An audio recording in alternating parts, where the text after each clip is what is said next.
दोस्तों हाल्विंग के बाद से क्रिप्टो इंडस्ट्री और ज़्यादा नॉन इंटरेस्टिंग, मतलब बिल्कुल बोरियत महसूस होती है यहाँ पर।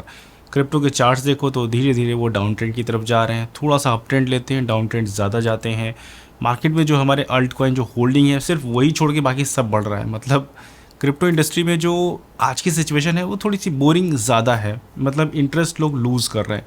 तो इसलिए मुझे लगा कि संडे का दिन है और यहाँ पर जो लोगों के सवाल जो पिछले संडे की वीडियो में लोगों ने पूछे थे उनसे निकाले हैं मैंने, और कुछ रेगुलर वीडियोस में जो लोगों के सवाल हैं उन सबको निकाला है और आज हम जवाब देंगे। जवाब का जो थीम है, इस वीडियो का जो थीम है वो ये है कि यहाँ पर इस सिचुएशन में क्या करना चाहिए, इस बोरियत की जो सिचुएशन है जहाँ पर इंटरेस्ट लोगों का ख़त्म हो रहा है वहाँ पर क्या करना चाहिए। और लोगों की कुछ कुछ चिंताएं हैं। चिंताएं ये कि अगर हम क्रिप्टो में अर्निंग कर लेंगे तो उसको विड्रॉल कहाँ करेंगे, टीडीएस, टैक्स, इन सब से रिलेटेड बहुत सारे सवाल भी है।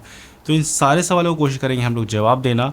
और अगर आपके मन में इस वीडियो देखने के बाद भी कोई सवाल रह जाता है तो ज़रूर इस वीडियो के नीचे कमेंट कीजिए, हम लोग नेक्स्ट वीडियो में इसको ज़रूर शामिल करेंगे और उसका आंसर देने की कोशिश करेंगे अगर वो सवाल आपकी पूरी क्रिप्टो कम्युनिटी के लिए फ़ायदेमंद रहा तो शुरुआत करते हैं इस वीडियो की और जानते हैं इस सवालों के आंसर।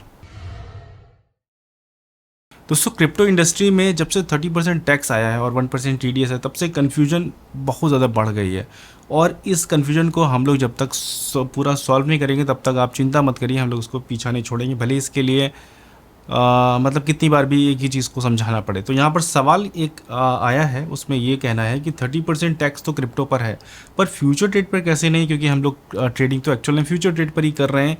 तो ऐसा कैसे है पॉसिबल है, आप इसको और ज़्यादा क्लियर करें ताकि लोगों को समझ में आ सके। तो क्रिप्टो पर 30% टैक्स है, बिल्कुल सच सही बात है, इसमें कोई दो राय नहीं है, इसमें है। अब ये फ्यूचर ट्रेड पर कैसे नहीं है, फ्यूचर ट्रेड का मतलब होता है ईटीएफ ट्रेडिंग करते हैं हम लोग। फ्यूचर ट्रेड में एक्चुअल में बिटकॉइन नहीं खरीदा जाता है, बिटकॉइन को खरीदने के लिए एक्सचेंज अपना ईटीएफ देते हैं, एक्सचेंज ट्रेडेड फंड। मीन्स कि अगर हमको 100 रुपये का बिटकॉइन खरीदना है तो एक्सचेंज उसके लिए हमको अलग से पैसा देता है। और वो जो बिटकॉइन हम लोग खरीदते हैं वो एक्चुअल में बिटकॉइन उतना नहीं खरीदते हैं, वो सिर्फ एक नंबर्स में होता है। और एक्सचेंज में जितने भी एक्सचेंज में आप ट्रेडिंग करते हैं ऑलमोस्ट वो सारी की सारी ट्रेडिंग होती है उन एक्सचेंज के सॉफ्टवेयर पर। एक्चुअल में जो ट्रेडिंग होती है वो तब होती है जब आप किसी फ़ंड को ट्रांसफ़र करते हैं या फ़ंड को रिसीव करते हैं, तब जाके उनके हॉट वैलेट में, कोल्ड वैलेट में जाके स्टोर होता है। तो यहाँ पर जो फ्यूचर ट्रेडिंग है उसमें ये इस तरीके से आप समझ लीजिए जैसे आप कार चला रहे हैं और कार आप चला रहे हैं फार्मूला 1, यानी कि वो कार जिसको हम लोग को चलाने के लिए बहुत एक्सपीरियंस की ज़रूरत है, लेकिन वो कार हम लोग चला रहे हैं गेम में। एक डिस्प्ले सामने लगा है, उस पर हम लोग कार चला रहे हैं। तो इस उदाहरण से मैंने ये समझाने की कोशिश की फ्यूचर ट्रेड क्या है। एक्चुअल में आप जिस तरीके से उस गेम में कार नहीं चला रहे उसी तरह एक्चुअल में यहाँ पर फ्यूचर ट्रेडिंग नहीं कर रहे हैं, वो आपका ईटीएफ एक्सचेंज उस फंड को ट्रेड कराता है और उसी का जो प्रॉफिट होता है वो एक्सचेंज भरता है, और नहीं तो फिर एक्सचेंज उसका जो प्रॉफिट होता है आपका ले लेता है, जो आपका फंड होता है वो ले लेता है।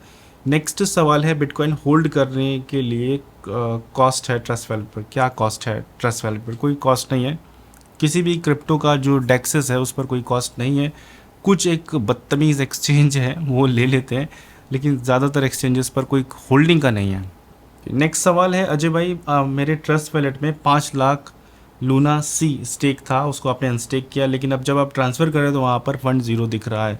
एक काम कीजिए, आप इस वैलेट को दूसरे वैलेट में लॉगिन कीजिए उसकी की के थ्रू, उसके बाद देखिए क्या ये प्रॉब्लम आती है, उसके बाद मुझे फिर बताइए। और आई थिंक अगर आप इसमें से थोड़ी सी क्वांटिटी ट्रांसफ़र करके देखेंगे तो जिस किसी पर भी ट्रांसफ़र करेंगे वहाँ पर पहुँच जाएगी, क्योंकि कई बार ऐसा होता है कि उसका नंबर शो नहीं होता है, लेकिन जो क्वांटिटी है वो जब हम ट्रांसफ़र करते हैं तो वैल्यू के साथ उधर ट्रांसफ़र होती है।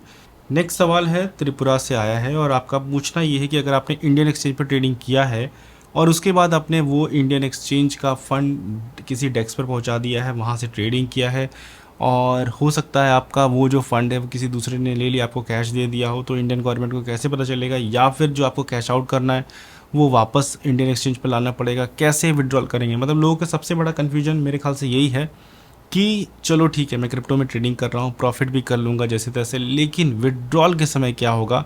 क्या हमको इंडियन एक्सचेंज पर आना पड़ेगा या बाइनेंस के P2P से टकराना पड़ेगा, स्कैम का शिकार होना पड़ेगा, कैसे होगा?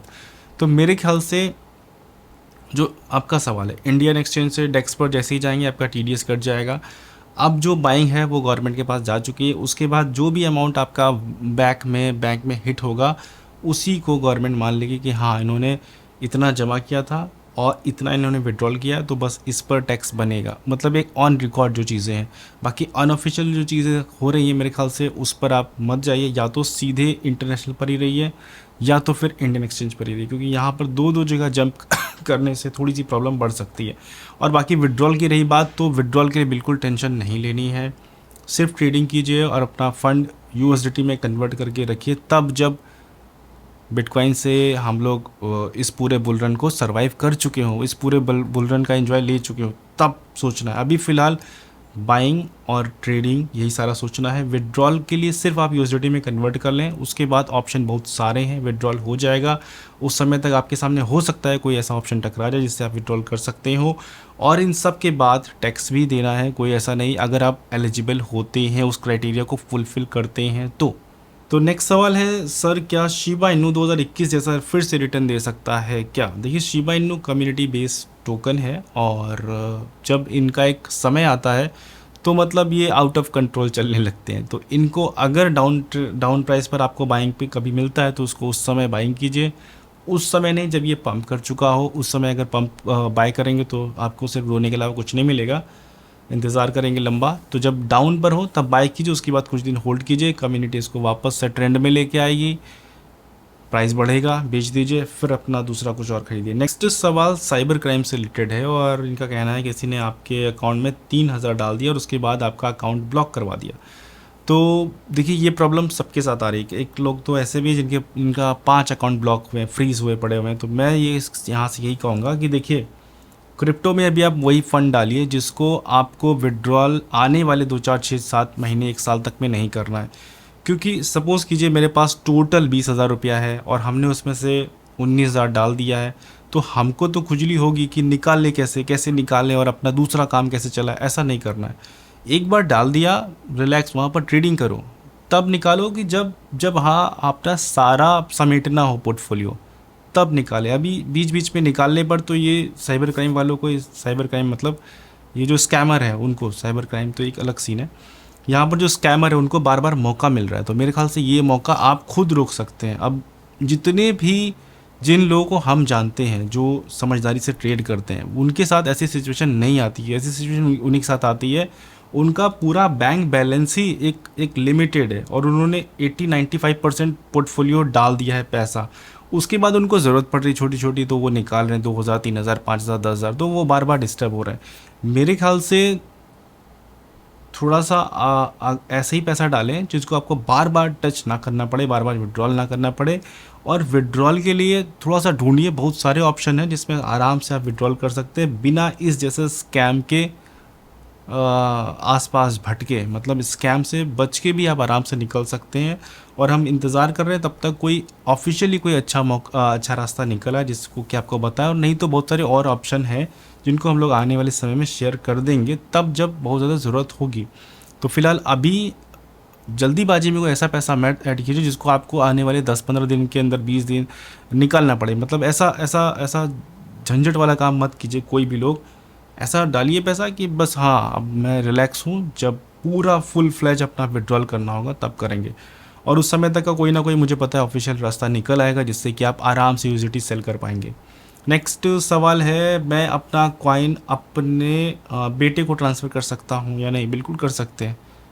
अब टैक्सेस का क्या सिस्टम होगा वो उस पर डिपेंड होगा कि वो कितना ज़्यादा, कितना क्वांटिटी है। नेक्स्ट सवाल है, मेरा सारा फंड ट्रस्ट वैलेट पर है और बाइंग, स्वैपिंग, फ्यूचर सब कुछ वहीं करता हूँ, 2025 तक का वहीं रहने दूंगा, लेकिन जब कभी विड्रॉल करूँगा तब ये कैसे करना है? क्या हमको इंडियन एक्सचेंज पर वापस आना पड़ेगा या फिर इंटरनेशनल एक्सचेंज से वो कैसे होगा? तो मेरे ख्याल से अभी सिर्फ आप ध्यान इसी पर लगाइए, कैसे ट्रेडिंग करना है, कैसे पोर्टफोलियो बनाना है, और थोड़ा सा प्रॉफिट गवर्नमेंट के लिए भी बना के रखिए ताकि जब हमको टैक्स देना पड़े तो कोई पेन ना हो। नेक्स्ट सवाल है, अजय भाई, बीइंग एक एक्सचेंज सेफ़ है क्या? बिल्कुल सेफ़ है और उसमें ख़ास बात यह है कि अभी बिना केवाईसी के भी ट्रेडिंग पॉसिबल है, आराम से आप कर सकते हैं। और इसको आज की तारीख में हम एक कई सारे एक्सचेंजेस का अल्टरनेटिव मानते हैं, क्योंकि यहाँ पर जो टोकन लिस्टिंग है वो बड़ी आसानी से मिल जाती है। मतलब टोकन, जो नए टोकन्स हैं वो आराम से मिल जाते हैं। तो बीइंग बिल्कुल आप डाउनलोड कर सकते हैं, डिस्क्रिप्शन में लिंक है। नेक्स्ट सवाल है, सर मेरा 2022-23 में TDS कटा था वजीरेक्स पर, 2023-24 में भी TDS कटा है, ITR फाइल नहीं किया है, आई एम गवर्नमेंट एम्प्लॉय लेकिन अभी भी टैक्स के दायरे में नहीं हूँ, क्या करूँ प्लीज़ बताएं। अगर आपका TDS सिर्फ कटा है और आप टैक्स के दायरे में नहीं हैं तो मेरे ख्याल से आप उसको नज़रअंदाज भी कर सकते हैं, और अगर फाइल कर देंगे तो बेस्ट ऑफ द बेस्ट होगा। नेक्स्ट सवाल है, सर हमने 10,000 रुपये कॉइन खरीदा है, वो अगर 20,000 रुपये का बढ़ के हो गया और फिर उसमें से हमने 10,000 रुपये विड्रॉल किया, तो जो हमने निकाला है वो हमारा मूलधन है या फिर 5,000 मूलधन या फिर हमारा प्रॉफिट। तो यहाँ पर कंफ्यूज होना नहीं है, ये सिर्फ उस पर आपको ध्यान रखना है कि आपका क्राइटेरिया क्या है, क्या आप जो टैक्स का स्लैब है उसको टच कर रहे हैं, उस हिसाब से आपको टैक्स भरना है। और अगर ये मान लेते हैं हम ये अमाउंट 10,000 नहीं 10 लाख है और उसमें से आपका पोर्टफोलियो 20 लाख हो गया है और उसमें से आपने अगर निकाला है तो आपको पूरा टैक्सेस भरना है। अब यहाँ पर ये जो आप दिखाएंगे वो ये दिखा सकते हैं कि हमने आधा बेचा है, जो कि एक्चुअल में प्रूफ भी देना पड़ेगा कि हाँ मैंने आधा बेचा है, तो बस उस हिसाब से आप कर सकते हैं। नेक्स्ट सवाल है, सर ने बोला था सालाना झोली भर भर भर के खरीद लो, ओनली $5, आज देख लिया उसका असली पावर। हाँ सालाना तो टॉन के लिए बोला था, टॉन के लिए, आज से 6 महीने पहले टॉन। और टॉन ब्लॉकचेन आने वाले 6 महीने में कहाँ जाएगा वो आपके सामने है, मतलब $2 या उससे नीचे हम लोग उसको फॉलो कर रहे हैं और आज अभी अच्छा परफॉर्म कर रहा है। और बहुत सारे ऐसे प्रोजेक्ट हैं जो इससे पहले शेयर किए, लेकिन अच्छी बात यह है कि कुछ लोग समझदारी से ख़रीद लेते हैं और बुरी बात यह है कि कुछ लोग उसको नज़रअंदाज कर देते हैं, और नज़रअंदाज कर देते फिर वो पुरानी वीडियो देखते हैं तो रिग्रेट करते हैं। नेक्स्ट सवाल है ये, अजय भाई मेरी एक स्मॉल कंपनी है और आप उसमें वेबसाइट डेवलपमेंट का ग्राफिक का काम करते हैं और आपके क्लाइंट आपको बिटकॉइन में पे करते हैं, फिर मैं बिटकॉइन सेल आउट करके अपनी एम्प्लॉयज़ को सैलरी देता हूँ, तो अब मेरी कंपनी का टैक्स बनेगा, please provide answer next Sunday. हाँ बिल्कुल, आपका मैं सवाल का जवाब देता हूँ। आप कोशिश करिए अपने जो जिनसे आपको बिटकॉइन मिलता है उनसे कोशिश करिए, बोलिए USDT भेजें, तो USDT में आप एक बार ये प्रूफ कर सकते हैं कि हाँ ये मेरा इंटरनेशनल क्लाइंट है और ये हमको एक स्टेबल कॉइन में दे रहा है, इसको हम सीधे सेल कर कर आराम से अपना एम्प्लॉयज़ को सैलरी देते हैं। तो जहाँ पर जो बिटकॉइन में दे रहा है वो आराम से USDT में भी दे सकता है, क्योंकि क्रिप्टो ही बस आराम से वो मैनेज कर सकता है। और बिटकॉइन में ले रहे हैं और बिटकॉइन में अगर प्राइस का फ्लक्चुएशन होता है या आप कुछ दिन होल्ड कर रहे हैं तो यहाँ पर ये केस ट्रेडिंग का बन जाएगा। तो इस सबसे बचने के लिए आप सीधे सीधे उनसे बोलिए USDT में आपको भेजें। USDT में आप प्रूव कर सकते हैं कि हाँ ये रिसीव हुआ और सेम रेट पर मैंने बेच दिया। नेक्स्ट सवाल है, अजय भैया आपका हर वीडियो देखता हूँ, मेरा एक सवाल ज़रूर रिप्लाई दीजिएगा। टैक्स API की को यूज़ करके टैक्स कैलकुलेट हम बहुत सारे दोस्त नहीं कर पा रहे हैं, बहुत सारे साइट्स पर काफ़ी चार्जेस लिया जाता है, कोई आसान तरीका बताइए जिससे हम रुपया ना लगे। तो सबसे पहला तो मेरे ख्याल से एक्सचेंज से ही अपना डेटा निकालिए, और अगर एक्सचेंज कुछ प्रॉब्लम कर रहे हैं तो मुझे बताइए, क्योंकि सारे एक्सचेंजेस से हम रिक्वेस्ट करेंगे कि जो भी डेटा है वो लोगों को फ्री में दिया जाए, क्योंकि ये तो ट्रेडिंग का डेटा है, उसमें देने में मेरे ख्याल से कोई चार्जेस वाली बात नहीं आती है। हाँ कोई थर्ड पार्टी है वो चार्ज ले रही तो वो तो अपने सॉफ्टवेयर डेवलपमेंट का चार्जेस जो थोड़ा बहुत है वो तो ज़रूर लेती होगी। तो दोस्तों ये हैं आपके सवाल, और आई होप दोस्तों ये वीडियो आपको थोड़ी बहुत पसंद आई होगी, और मैंने इस वीडियो में यही कोशिश किया कि आपके जो भी सवाल छोटे मोटे मन में हैं उन सब का कोशिश किया जाए, एक एक का आंसर दिया जाए। और अगर वीडियो पसंद आई तो वीडियो को लाइक कर दीजिए, और हाँ अब अगर आपके मन में कोई सवाल बचे हो तो इस वीडियो के नीचे कमेंट कीजिए, ताकि नेक्स्ट संडे में उसको हम लोग छाट कर निकालें और नेक्स्ट संडे की वीडियो में उसको शामिल करें। तो thank you so much video देखने के लिए, और चैनल को सब्सक्राइब करे बिना बिल्कुल नहीं जाना है, सब्सक्राइब कीजिए। मिलते हैं नेक्स्ट वीडियो में। Thank you so much video देखने के लिए।